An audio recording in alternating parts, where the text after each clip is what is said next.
Oh, misalnya kita bahas mengenai lele, pro kontranya lele. Wah, lele aja di pro kontrain ya. Tapi memang karena banyak yang cerita soal lele. Terus terang aku juga suka sama lele sebenarnya. Cuman ya harus hati-hati tadi, lihat dulu yang mana tempatnya yang bisa memberikan kenyamanan dan keamanan gitu ya. Yes. Oke, dokter. Ini sekarang lele nih. Lele katanya kan tadi punya manfaat kesehatan. Kalau lele ini sendiri, kabarnya kan punya khas seperti ikan pada umumnya, protein dan lain-lain. Apalagi gizinya? Oke, udah pasti ya kita tahu tadi lele merupakan sumber protein hewani yang murah meriah, ya kan? Harganya istilahnya masih terjangkau lah orang Indonesia. Jadi kalau akhir-akhir bulan bisa lah beli lele gitu kan. Dan memang proteinnya tinggi, dok. Jadi tidak mengalahkan Jadi jangan sampai kita lele ini ikan kelas 2, no, tidak. Ya, per 100 gram lele itu bahkan proteinnya bisa 18 gram. Itu setara jangan kita makan misalnya 2 butir atau 3 butir telur. Kan jadi lumayan. satu ekor lele itu ya, per 100 gram. Satu setengah berarti ya tadi ya. Kira-kira satu setengah kalau sudah sama matang. kayak 2 butir telur. Ya, 2 sampai 3 butir telur. Padahal telur sekarang lagi agak lumayan juga harganya. Nah, jadi istilahnya ini bisa buat alternatif masyarakat Indonesia ya untuk memakan protein hewani, terutama untuk anak-anak. Karena kenapa? Lele itu kan durinya di tengah-tengah doang nih. Iya, ya, benar. jadi beda kalau misalnya kita makan ikan yang lain yang durinya banyak lebih susah. Ini untuk anak-anak pun kita bisa ambil-ambilin dan dia karena teksturnya lembut sekali, ya itu juga gampang sekali dimakan sama anak-anak.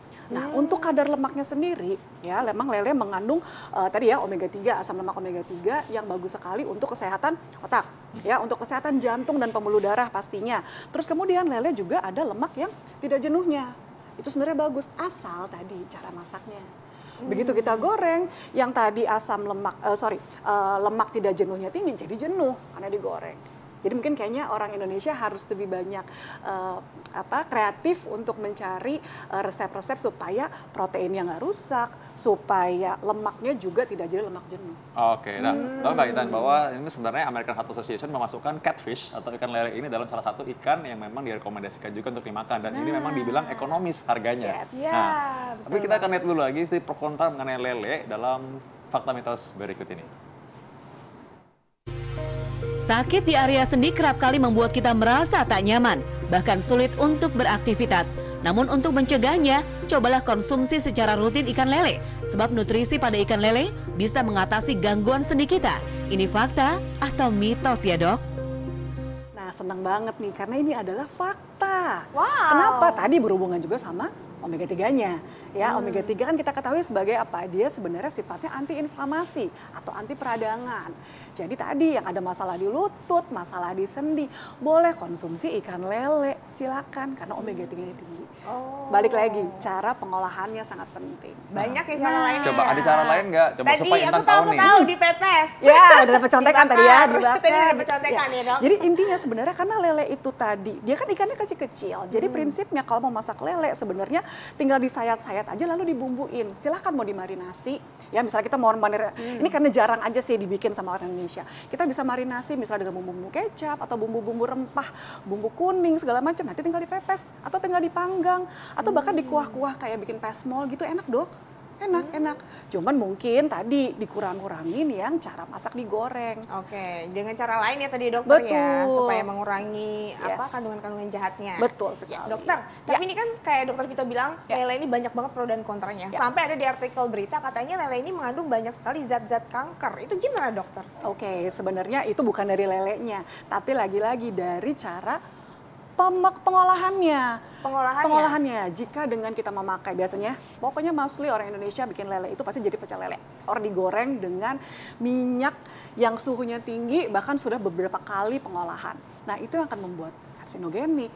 Jadi bukan lelenya sebenarnya, tapi cara pengolahannya. Sama peternakannya. Peternakannya juga betul.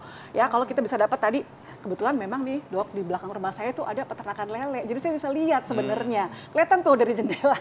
Di belakang ada lele-lele. Kalau memang jamnya makan, mereka dikasih makan, dikasih pakan. Dikasih pakan. Ya jadi istilahnya ya memang organik. Tidak mendapatkan, yang kita takutin kan kalau yang di empang segala macam, lelenya makan kotoran manusia segala macam. Jadi kalau bisa, ya pemirsa bisa tahu sumber dari providernya si lelenya inilah. Suka mancing lele nggak, Dok? Nggak juga? Nggak, Susah dia dipancing. Memancing keributan saya, Dok. Susah ya. Nah dokter, tapi kan lele ini kan ikan air tawar ya Yes, dokter. Sebenarnya yes. lebih bagusan ikan air tawar atau ikan air laut sih dok? Dua-duanya sebenarnya butuh ya, masing-masing hewan atau masing-masing makanan ini mempunyai kandungan yang sangat berbeda. Ya, kalau ikan air tawar, mungkin tadi kita tahu kandungan pencemaran terhadap timbal, logam berat berkurang, ya kan? Tapi biasanya ikan air tawar itu omega 3-nya lebih kecil, kecuali si lele ini, ya kan? Kalau ikan air laut omega 3-nya tinggi, tapi mungkin ada risiko untuk tercemar dari si logam berat. Aduh, Jadi semua memang ada plus minus. Kalau saran saya kita kombinasi semua. Ya, kalau memang kita bisa nanti ikan air laut seperti apa misalnya ikan tuna, ikan tongkol laut atau bawal laut. Nanti kita kombinasi ya ikan air tawar seperti lele, mujair, nila, combine aja supaya kita mendapatkan manfaatnya yang macam-macam. Tergantung Gitu. sikon nih juga ya, karena Tergantung, soalnya sikon akhir bulan. Akhir bulan ya, makanya Atau kalau awal bulan. kantung lagi menjerit, nah lele ini ya yang menolong kita untuk mendapatkan protein. Nah tadi mungkin tipsnya bagaimana cara mengolah lele dan makan lele supaya mendapatkan gizi yang optimal. Oke, pastikan ada lele nih, boleh mungkin seminggu 2-3 kali, boleh. Cara pengolahannya pemirsa utamakan jangan digoreng. Jadi kita bisa bikin pepes, kita bikin kuah-kuah kuning, pesmol, kita mau bakar, panggang silakan, atau bikin otak-otak lele, itu juga enak. Jadi lelenya di file, kemudian kita campur dengan bumbu-bumbu supaya jadi otak-otak. Kan tinggal dibakar itu enak. Kemudian pastikan jika sekali-sekali kita makan yang dalam bentuk digoreng, boleh tambahkan asupan serat supaya lemaknya bisa dihambat. Seperti itu, Dokter Tito. Biasa tuh kalau saya makan ikan lele, misalkan kalau emang digoreng nih lelenya kan, itu sayurnya itu kan banyak tuh, masukin di samping terus dicocol pakai sambal yang banyak. Wah itu enak banget deh pokoknya. Direp Lapar pakai ya? sayur ya. Lapar Iya, ya? jadi lapar nih. Lapar Ini ya? lele goreng boleh kita makan kali ya. Oke, sini tapi Oke, kita Dokter pamit Diana. dulu. Ya, oke, terima kasih Dokter Diana. Sama. Terima kasih Sama-sama. dokter, terima kasih. Pemirsa kami pamit, nggak terasa ya 30 menit kami sudah menemani Anda. Jangan lupa untuk terus saksikan Hidup Sehat setiap Senin sampai Jumat jam 9.30 hanya di TV One.